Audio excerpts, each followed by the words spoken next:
Unang kita ko pa lang sa kanya, hindi ko na napigilang humanga. Iba ang aura niya, may kakaibang hatak na hindi ko maipaliwanag. Sinubukan kong iwasan, lalo na at tita siya ng girlfriend ko. Pero bawat ngiti at tingin niya, parang may lihim na kumakalabit sa dibdib ko. Hanggang sa may nangyari sa amin, isang gabing hindi na maibabalik sa dati. Doon, mas lalo akong nabaliw sa kanya. Sa galing niya sa kama, sa sarap na hindi ko inaasahan. Ibang-iba siya. Alam kong mali, pero simula nun, hinahanap-hanap ko na siya at hindi ko na alam kung paano ko siya lalayuan. Ako si Jason, 25 years old. May maayos na trabaho, tahimik na buhay, at akala ko alam ko na kung paano kontrolin ang sarili ko, lalo na pagdating sa mga babae. Moreno ako, hindi artistahin ang itsura, pero maayos ang pangangatawan. Marami na rin akong naging karelasyon noon, pero kay Janice lang ako nagseryoso. Siya yung tipong masayahin, maalaga, madaling magmahal. Third year college siya noong maging kami. Siya yung klase ng babaeng ipapakilala mo sa pamilya mo. Hindi lang dahil maganda siya, kundi dahil ramdam mong mabuti ang puso niya. Disente, may pangarap, at marunong rumespeto sa sarili at sa ibang tao. Kapag kasama ko siya, panatag ako, parang wala akong kailangang patunayan. Sa tagal naming magkarelasyon, wala pang nangyayari sa amin. Yun ay dahil sa kagustuhan ni Janice. At nirerespeto ko yun. Sa dami kong naging girlfriends, aaminin ko na marami na akong naging karanasan. Kaya siguro kaya ko namang intindihin kung bakit ayaw pa niyang mangyari ang bagay na yon. Hindi lahat ng relasyon kailangang madaliin. Mas mahalaga sa akin na komportable siya at sigurado sa bawat hakbang. Unang punta ko sa bahay nila, kinakabahan pa ako. Siyempre, unang bisita bilang boyfriend. Bitbit ko pa nga yung paborito ni Janice na milk tea. Huminga ako ng malalim bago kumatok. Ilang segundo lang, may narinig akong yabag sa loob. Pagbukas ng pinto, hindi si Janice ang bumungad. Isang babae ang nakatayo ron. Simple lang ang suot. Loose na blouse na bahagyang nakalaylay sa balikat. Pambahay na shorts. Nakalugay ang buhok. Parang bagong suklay gamit lang ang mga daliri. Walang effort, pero malakas ang dating. Si Janice ba ang sadya mo? Tanong niya sa akin. Opo, ako po si Jason. Sagot ko naman. Ngumiti siya ng bahagya. Pasok ka, sabi niya, sabay tabi sa pinto. Pagpasok ko, naamoy ko agad yung halo ng kape at fabric softener sa loob ng bahay. Tahimik, maaliwalas at maayos. Sandali lang ha, tatawagin ko si Janice. Sabi niya. Habang naglalakad siya papasok, hindi ko sinasadyang masundan ng tingin ng kilos niya. Hindi siya nagmamadali, hindi rin pabebe. Natural lang, pero bakit parang may kung anong humihila ng pansin ko? Umupo ka muna, sabi niya mula sa sala. Umupo ako, pero hindi ako mapakali. Ramdam ko ang presensya niya kahit hindi siya nagsasalita. May laptop na bukas sa mesa. Siguro trabaho niya. Doon ko naalala, nabanggit pala dati ni Janice na kasama nila sa bahay yung tita niya. 33 years old. Corporate work from home daw ang trabaho. Hiwalay sa asawa, walang anak. Pero hindi sinabi ni Janice na ganito pala ang tita niya. Ewan pero para sa akin, ang lakas ng dating. So ikaw pala si Jason. Sabi niya at nakasandal sa gilid ng mesa. Hawak ang mug ng kape. Opo, sagot ko sa kanya. Matagal na ba kayo ni Janice? Tanong niya ulit. Mag-iisang taon na po. Tumango siya. Diretso lang ang tingin niya pero hindi bastos. Parang inoobserbahan lang ako. Kung sino ako, kung anong klasing tao ako. Ako naman, hindi ko maintindihan kung bakit biglang parang masyadong mainit ang pakiramdam ko kahit may aircon naman. Maya-maya, biglang may narinig kaming yabag sa hagdan. Saka ko narinig ang masiglang boses ni Janice na tinatawag ang pangalan ko. Bumaba siya. Naka-shorts at t-shirt, basa pa ang buhok. Ngumiti ng malaki nang makita ako, sabay takbo palapit. Yumakap siya sa akin ng mahigpit. Na-miss daw niya ako kahit kahapon lang naman kami nagkita. Niyakap ko rin siya pabalik. Pero sa likod ng balikat niya, nakita ko yung tita niya. Nakatingin lang siya sa akin. Kaya naman hindi ko maintindihan kung bakit biglang sobrang nagugulo ang isip ko. Matapos nun, ipinakilala ako ni Janice ng maayos. Ma, si Jason. Tita, siya yung sinasabi ko. Ngumiti si Tita Ruby, ang mama ni Janice. Mabait ang dating. May simpleng tanong tungkol sa trabaho ko, saan ako nakatira, anong course ko noon. Normal na usapan na pampamilya. Si Tita Rowena naman, kapatid ni Tita Ruby, tahimik lang sa gilid. Nakikinig lang, paminsan-minsang sumisingit ng maikling tanong. Pero bawat beses na magsasalita siya, parang doon napupunta ang atensyon ko. Hindi ko maipaliwanag. Weird, pero basta may kakaibang hatak sa akin ang presensya niya. Umabot ng gabi bago ako nagpaalam. Mauna na po ako, sabi ko sa kanila.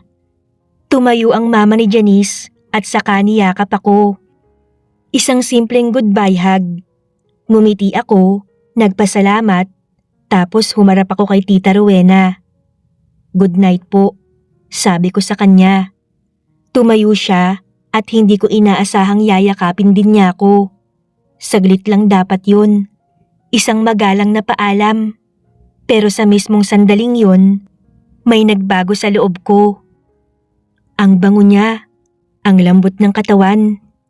Parang biglang nag-init ng katawan ko sa yakap na yun. Napahinto ako ng isang segundo, pero napansin nila. Okay ka lang? Tanong ng mama ni Janice at may halong tawa pa. Opo. Medyo pagod lang po siguro.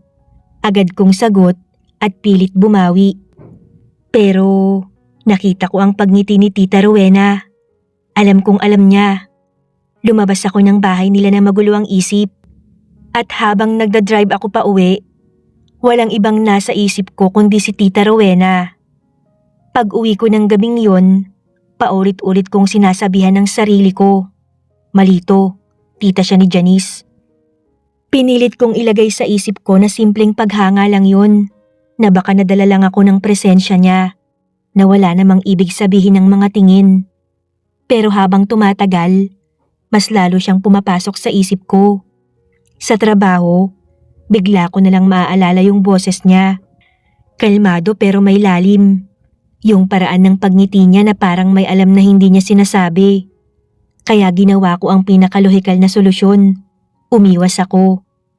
Hindi muna ako dumaan sa bahay nila ng ilang araw. Sinabihan ko si Janice na busy ako sa work. Pero makalipas ang ilang araw, nag-text si Janice sa akin. Babe, birthday ni Mama. Simpleng salo-salo lang dito sa bahay. Pumunta ka ha? Wala na akong dahilan para umiwas. Kung tutuusin, mas magiging halata kung tatanggi pa ako. Pagdating ko sa bahay nila, agad akong sinalubong ni Janice. Masaya, nakangiti, niyakap ako ng mahigpit. Namiss kita babe, bulong niya sa akin. Ngumiti ako, pero aminado akong may ibang hinahanap ang mga mata ko. Wala si Tita Rowena. Kanino ko pa iniikot ang mga mata ko, pero hindi ko siya makita. At kahit gusto kong magtanong, pinigilan ko ang sarili ko. Ayokong may mapansin si Janice. O baka sadyang ako lang ang nag-iisip ng kung ano. Makalipas ang mga 15 minuto, bumukas ang pintuan. At doon, nakita ko si Tita Rowena. Pero hindi siya nag-iisa. Meron siyang lalaking kasama. Siguro, ilang taon lang ang tanda sa akin. Maayos ang bihis, makumpiyansa ang tindig. Doon ako biglang nawala sa mood. Lalo na nang makita kong nakahawak ang kamay niya sa bewang ni Tita Rowena. Parang biglang may kumurot sa sikmura ko. Hindi ko inaasahan ang reaksyon ko. Wala naman akong karapatan. wala akong dapat maramdaman, pero napakunot ang noo ko. Maya-maya ay lumapit sila at nakihalubilo hanggang sa nagkayaya ang uminom. Hindi naman sobrang inuman. Chill lang, tawanan, kwentuhan, kwentong pamilya. Nasa tabi ko si Janice, masaya at paminsan-minsang sumasandal sa balikat ko. Pero kahit anong pilit kong makisabay, ramdam ko ang presensya ni Rowena sa kabilang dulo ng lamesa. Paminsan-minsan, nagtatama ang tingin namin, pero mabilis lang. Maya-maya, tumayo si Janice para samahan ang mama niya sa pag-aayos ng handa sa labas. Naiwan ako sa loob at kusa na lang akong napadpad sa kusina para kumuha ng tubig. Pagpasok ko, nandun siya, si Tita Rowena. Nakasandal sa counter, may hawak na baso. Paglingon niya, nagkatitigan kami. Yung tingin na parang may gustong sabihin pero parehong pinipigilan. Ayos ka lang? Mahinang tanong niya. Opo, sagot ko pero alam kong nararamdaman niyang may kakaiba talaga. Ilang segundo ang lumipas na puro lang tinginan at tahimik na paghinga. Aalis na ako. Hanggang sa biglang nagpaalam na si Tita Rowena. Pagkatapos ay sabay tayo. Pero pagtalikod niya, nadula siya sa medyo basa na tiles. Rowena, mabilis akong nakahawak sa braso niya. Sa pagmamadali, napalapit siya sa akin at napasandal sa dibdib ko para hindi tuluyang matumba. Napahawak ako sa bewang niya para alalayan siya. Biglang tumigil ang mundo. Masyado siyang malapit. Ramdam ko ang mabilis niyang paghinga. Unti-unting tumingala si Tita Rowena at nagtagpo ang mga mata namin. Salamat. Bulong niya pagkatapos ay dahan-dahan siyang umayos ng tayo. Aalis na sana siya, ngunit hinawakan ko ang kamay niya. Tita Rowena, nahihirapan kong tawag sa kanya. Lumingon siya sa akin, tila may gustong sabihin. Pero maya-maya, hinila niya ang kamay niya at saka dali-daling umalis. Kasabay naman nun ay ang pagdating ni Tita Ruby. Oh, ba't andito ka sa kusina, Jason? Tanong nito sa akin. Kukuha lang po ako ng tubig, tita. Sagot ko naman. O siya, ikaw na ang bahala dyan. Wika ni Tita Ruby bago lumabas ng kusina. Doon lang ako nakahinga ng maluwag. Pagbalik ko, nakita ko si Tita Rowena na nasa tabi ni Vincent. Mukhang medyo tinamaan na ng alak ang lalaki dahil grabe kong makapulupot kay Tita Rowena. Napailing-iling na lang ako. Habang lumalalim ang gabi, paisa-isang umaalis ang mga bisita. Si Vincent, nagpaalam na din, may lakad pa raw kinabukasan. Si Janice naman, pagod na, naunang natulog sa kwarto nila ng mama niya. Pero bago yon, inayos niya muna ang tutulugan ko sa sala. Ako, humiga sa sofa, pero hindi agad dinalaw ng antok. Magulo ang isip ko. Litong-lito sa nararamdaman ko kung bakit hindi ko mapigilang ma-attract sa tita ng girlfriend ko. Hanggang sa hindi ko na malayang nakatulog na pala ako. At nagising na lang ako sa kakaibang pakiramdam. Nang mapagtanto ko kung ano ang nangyayari, mabilis kong iminulat ang mga mata ko.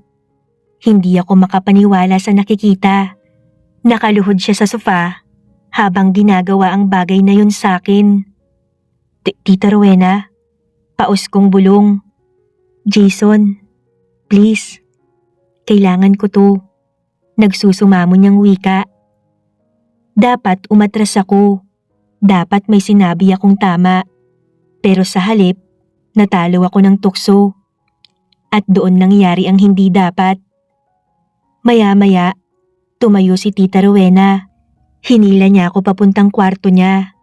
At doon, oo, nakalimot ako ng tuluyan at ginawa namin ang bagay na yun. Yes baby, mahinang wika niya.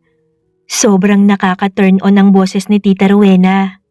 Ang masasabi ko lang, iba ang galing niya. Yun bang solve ka, pero nabitin ka pa rin dahil gusto mo pa. Basta. Kinabukasan, Marahan akong ginising ng boses ni Janice. Babe, umaga na. Malambing niyang sabi habang marahang hinahaplos ang balikat ko. Dahan-dahan kong iminulat ang mga mata ko. Ilang segundo akong nakatulala sa kisame ng sala. Pilit inaayos ang isip ko. Parang may panaginip akong hindi ko maalala ng buo. Pero may naiwan na mabigat na pakiramdam sa dibdib ko. Napasarap ata ang tulog mo ah. Natatawa niyang sabi. Umupo ako at napahawak sa ulo. Doon ay bigla kong naalala yung nangyari sa amin ni Tita Rowena.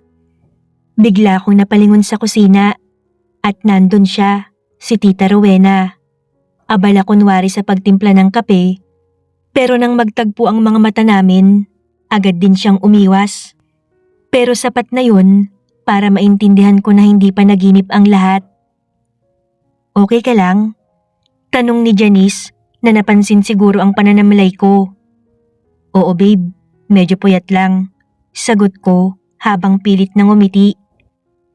Pag uwi ko, hindi matahimik ang konsensya ko. Bawat text ni Janice na puno ng lambing, parang patalim na umiikot sa sikmura ko. Sa mga sumunod na araw, sinubukan kong maging normal. Pero alam kong may nagbago na talaga kahit magpanggap pa ako sa harap ni Janice. Hindi na ako madalas magparamdam sa kanya. Nabawasan ang sweetness ko. Medyo ilang na rin akong hawakan siya. Nagpapasalamat na lang ako dahil walang hinahabol sa akin si Tita Rowena. Dahil kung hindi, baka mas lalong nagulo ang isip ko. Parang ang lamig mo na yata babe. May problema ba? Isang gabi, tanong sa akin ni Janice mula sa tawag. Mahina ang boses, may halong pag-aalala. Pagod lang ako sa work. Sagot ko naman. Jason, kilala kita. May iba eh. Sabihin mo sa akin please. Pero hindi ko siya sinagot. Sa halip, nagpaalam ako na matutulog na. Mula noon, mas madalas siyang magtampo. Mas mabilis siyang masaktan sa maliit na bagay.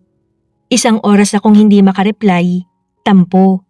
Hindi ko siya masamahan sa labas, tampo ulit.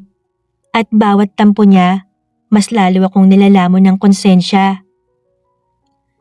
Isang hapon, habang nasa trabaho ako, nag-vibrate ang phone ko. Nakita ko sa notification ko na may nag-chat. Nang tignan ko yun, kumabog ng husto ang dibdib ko. Pwede ba kitang makausap? Kahit saglit lang. Parang may humigpit sa dibdib ko. Ilang segundo akong nakatingin sa chat ni Tita Rowena. Alam kong mali. Alam kong mas lalo lang lalala kapag nag-reply ako. Nagtatalo ang isip ko sa dapat at hindi dapat. Pero sa huli, nag-reply pa rin ako.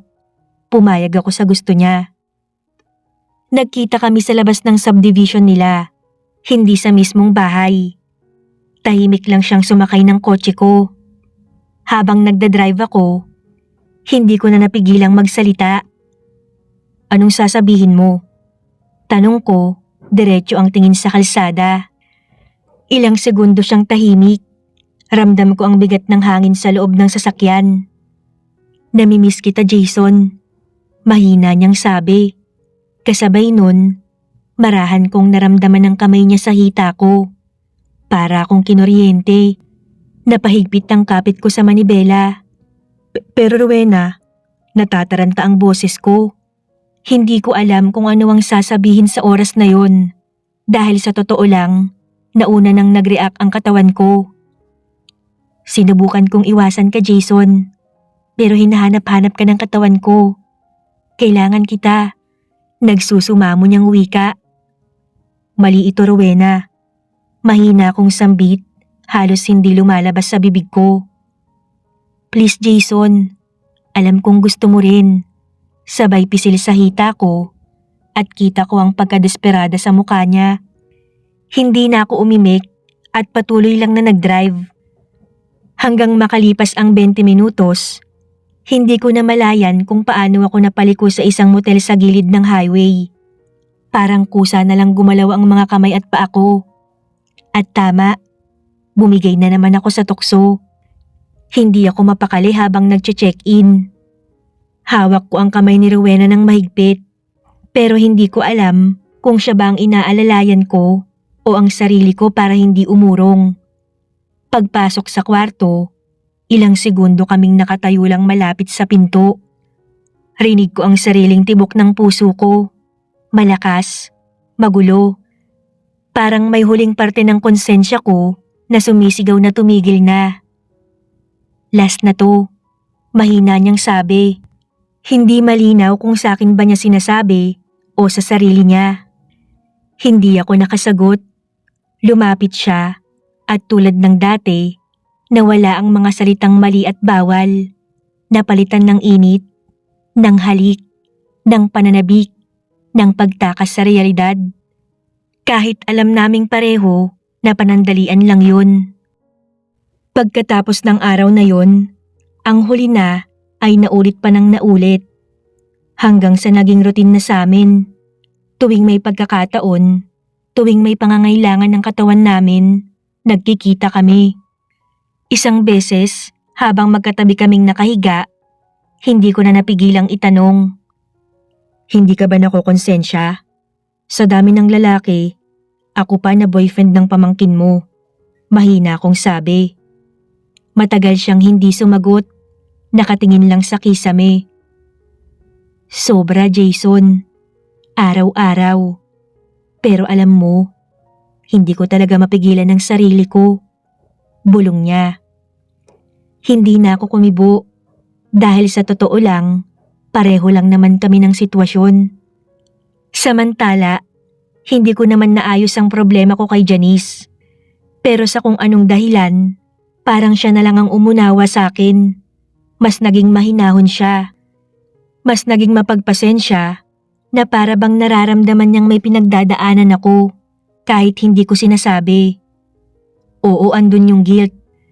Pero hindi ko na talaga kayang makawala sa tukso. Lumipas ang mga buwan, mas lalong dumalas pa ang pagkikita namin ni Rowena.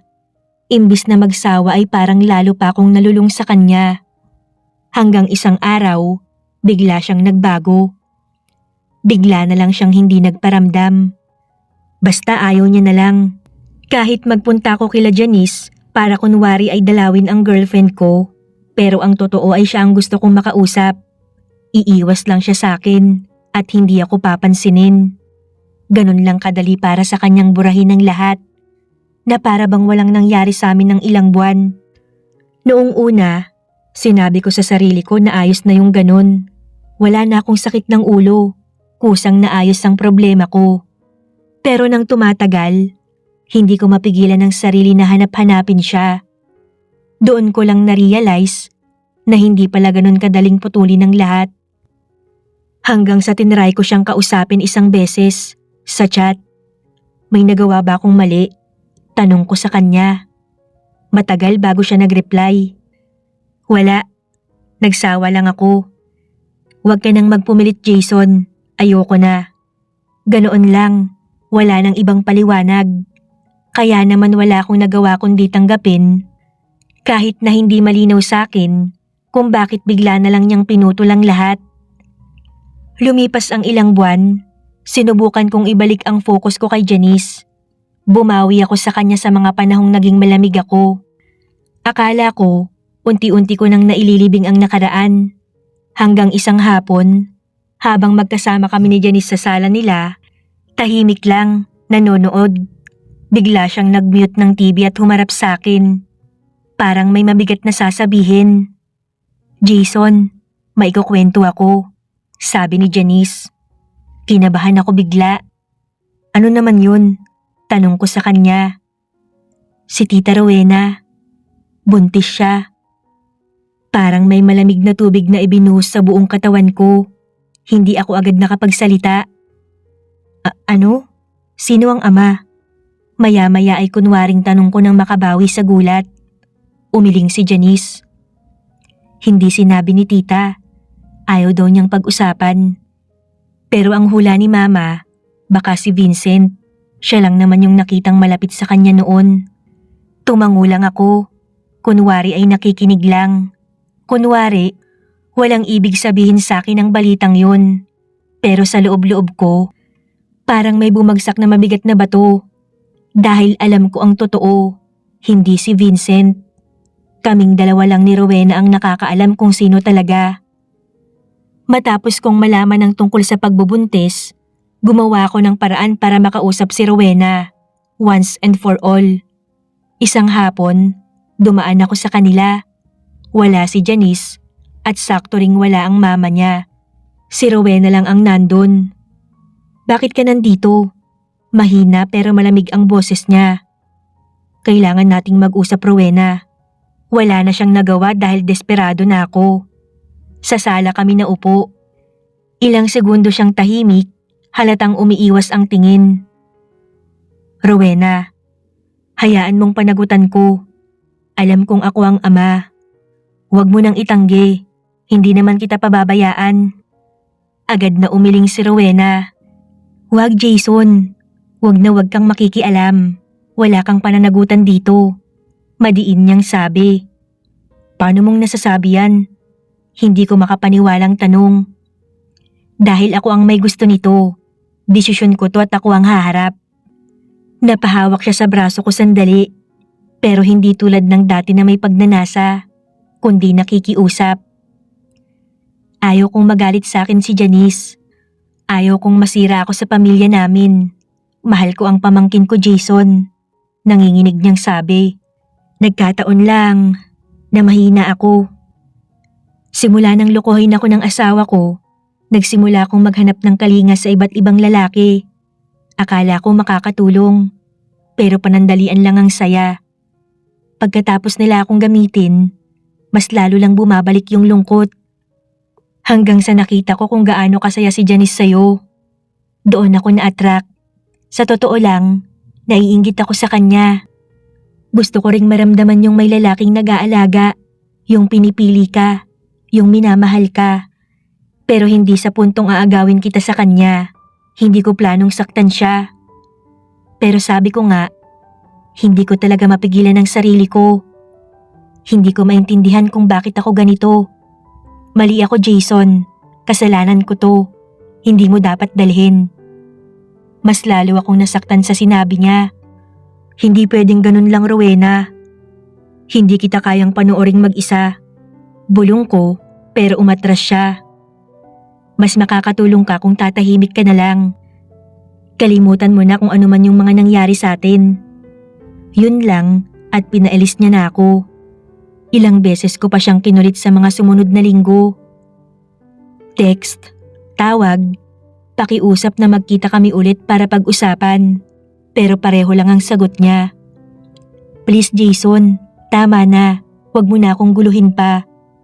At sa unang pagkakataon, wala na akong nagawa kundi ang sumunod na lang. Matapos nun, pakiramdam ko ay hindi ko na kayang magkunwari kay Janice. Kaya nagdesisyon ako. Mas mabuti nang ako ang masaktan kesa patuloy ko siyang lokohin. Mas mabuti nang ako ang umalis kesa isang araw sa mas masakit na paraan niya pa malaman ng lahat. Ilang araw akong hindi mapakali. Paulit-ulit kong iniisip kung paano ko tatapusin nang hindi niya kailangang malaman ng buong katotohanan. Hanggang sa isang gabi, habang nakatitig lang ako sa phone ko, tinawagan ko siya. Masaya pa ang boses ni Janice nang sumagot. Babe, puti tumawag ka. Kakatext ko lang sa'yo kanina. Hindi agad ako nakapagsalita. Jason, okay ka lang? Nag-aalalang tanong niya. Huminga ako ng malalim. Janice, kailangan na nating maghiwalay. Biglang natahimik sa kabilang linya. Ilang segundo bago siya nakapagsalita. Ha? Anong sinasabi mo, Jason? Bakit? Nanginginig ang boses niya. Wala kang kasalanan. Mabilis kong sabi. Bakit ka nakikipaghiwalay? Sabihin mo naman sa akin, please. Aayusin natin. Ramdam ko ang pag-iyak niya kahit hindi ko siya nakikita. Pinikit ko ang mga mata ko. Ako ang may problema, Janice. Hindi ako yung lalaking iniisip mong ako. Hindi ako nararapat sa'yo. Ano bang ibig mong sabihin, Jason? Pabulong na tanong niya. May mga bagay akong kailangang ayusin sa sarili ko. At ayokong madamay ka. Mas masasaktan ka lang kung magtatagal pa to. Maya-maya ay rinig ko na ang pag-iyak niya. Nakikiusap, pero nagpakatatag ako sa desisyon ko. Hindi dahil wala akong pakialam, kundi dahil yun na lang ang paraan para maprotektahan siya sa gulo na ako rin ang may gawa. Lumipas ang mga buwan na pilit kong binubuo ang sarili ko mula sa desisyong ako rin ang sumira. Tahimik ang buhay ko. Trabaho, uwi, tulog. Walang lakas makipagkilala at wala ring gana. Hanggang isang araw, may nabalitaan ako sa katrabaho ko na taga roon din sa lugar nila Janice. Jason, may nabalitaan ako tungkol kay Janice. Biglang kumabog ang dibdib ko. Ano naman yun? Balita ko, namatay sa panganganak yung tita niya. Nagkakomplikasyon pagkatapos mailabas yung baby. Parang may bumagsak sa loob ko. Hindi ko maipaliwanag kung anong klaseng sakit yun. Lungkot, guilt, panghihinayang. Yung baby okay daw. Dagdag pa ng katrabaho ko. Inaalagaan na lang ng mama ni Janice. Tumangulang ako at tuluyang natulala. Rowena Wasgan at may batang naiwan sa mundong to na maaaring anak ko. Buong araw akong lutang. Pag uwi ko, hindi rin ako makatulog. Nakatingin lang ako sa kisame. Iniisip yung huling pag-uusap namin ni Rowena. Yung pagmamakaawa niyang manahimik ako, yung pagpili niyang akuin ang lahat. Ilang araw akong nag-isip kung dapat ko bang alamin ang kalagayan ng bata. Hindi para angkinin. Wala na akong karapatan doon. Kundi para lang malaman kung maayos siya. Sa mga naririnig ko sa mga kakilala, tahimik lang daw ang pamilya ni Rowena. Pero totoo nga na inaalagaan ni Janice at Tito Ruby ang bata. Hindi pinapabayaan. Kahit papano, gumaan ng kaunti ang loob ko. Pero kahit kailan, alam kong hindi na ako makakatakas sa nakaraan ko. 2 taon nang lumipas, pero pakiramdam ko ay dala-dala ko pa rin ang bigat ng nakaraan. Nagpatuloy ako sa buhay na parang may tinatakasang krimen. Hindi naman ako hinahabol ng pulis. Pero hinahabol ako ng konsensya ko. Napabayaan ko ang sarili ko, nawalan ng gana sa halos lahat. Wala rin akong ganang mag-girlfriend. Sa tuwing may babaeng lumalapit o nagpapakita ng interes, ako mismo ang umiiwas. Parang may bahagi sa akin na nagsasabing wala akong karapatang magmahal ng maayos. Kung hindi ko pa napapatawad ang sarili ko sa mga nagawa ko. Hanggang isang hapon, habang naglalakad ako sa mall, may pamilyar na boses akong narinig. Jason? Paglingon ko, si Janice. Mas matured na ang itsura niya. Pero mas nag-glow siya at halatang mas masaya siya. Sa tabi niya, may lalaking may hawak sa kamay niya. Fiancé ko. Sabi niya, may konting hiya pero masaya. Ngumiti ako. Totoong ngiti. Marahil, sa unang pagkakataon, matapos ang mahabang panahon. At doon, may kung anong gumaan sa dibdib ko. Hindi dahil nawala ang kasalanan, hindi dahil nabura ang nakaraan, kundi dahil nakita kong maayos siya at masaya siya. Natuwa ako sa kaalamang hindi siya nagtanim ng galit sa akin, sa kabila ng ginawa ko sa kanya. Habang pinapanood ko silang maglakad palayo, marahan kong sinabi sa sarili ko, siguro, panahon na para harapin ko naman ang buhay ko. Hindi para kalimutan ng nakaraan, kundi para tanggapin na parte na yun ng kung sino ako ngayon. At baka sa paglipas ng panahon, matutunan ko ring patawarin ang sarili ko.